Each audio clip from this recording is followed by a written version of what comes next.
নমস্কার বন্ধুরা, আমি শিবানীর কুকিং কিচেন। আজ একটা মাশরুমের রেসিপি দেখাবো। বড় মাশরুম একটা নিয়ে নিয়েছি, মাশরুমের রেসিপিটা দেখাবো। তার সঙ্গে আমার আইটেম লাগবে পেঁয়াজ, রসুন, লঙ্কা আর ধনিয়া পাতা, তেজপাতা, এর সঙ্গে গোলমরিচ আর বাদবাকি যে লাগবে আমি রান্না করতে করতে দেখাবো। তা চলুন বন্ধুরা, কীভাবে রেসিপিটা বানাবো সেটা আপনাদেরকে তুলে ধরতে যাচ্ছি। আমি মাশরুমটা আগে কেটে নেবো। কড়াই বসিয়েছি একটা, কড়াইয়ের মধ্যে আমি তেল অ্যাড করব।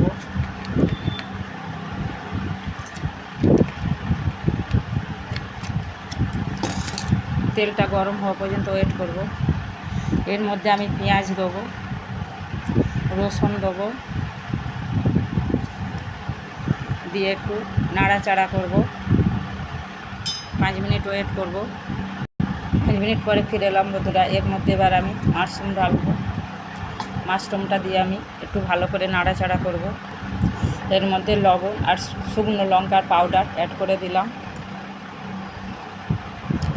এর মধ্যে সয়া সস অ্যাড করে দিলাম, দিয়ে আমি নাড়বো। আবার 6-8টা গোলমরিচ অ্যাড করে দিলাম।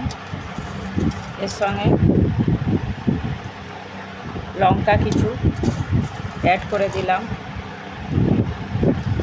চিলি ফ্লেক্স অ্যাড করে দিলাম। এর মধ্যে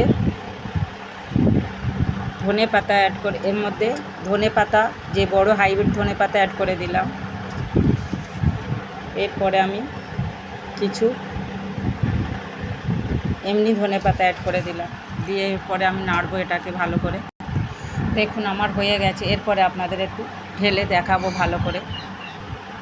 তো আমার হয়ে গেছে। কী কী দিলাম আপনারা সবই দেখেছেন। এইভাবে মাশরুম বানাবেন, আশা করি আপনাদের খেতে ভালো লাগবে।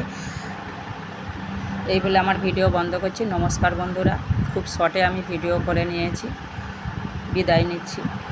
আপনারা আমাকে কমেন্টের মাধ্যমে জানাবেন মাশরুম রান্নাটা কীরকম হয়েছে, আর যদি এতে আর অন্য কিছু পড়ে সেটাও আমাকে কমেন্টের মাধ্যমে বলে দেবেন। নমস্কার বন্ধুরা, আবার আসবো কোন দিন নতুন কোনো ভিডিও নিয়ে।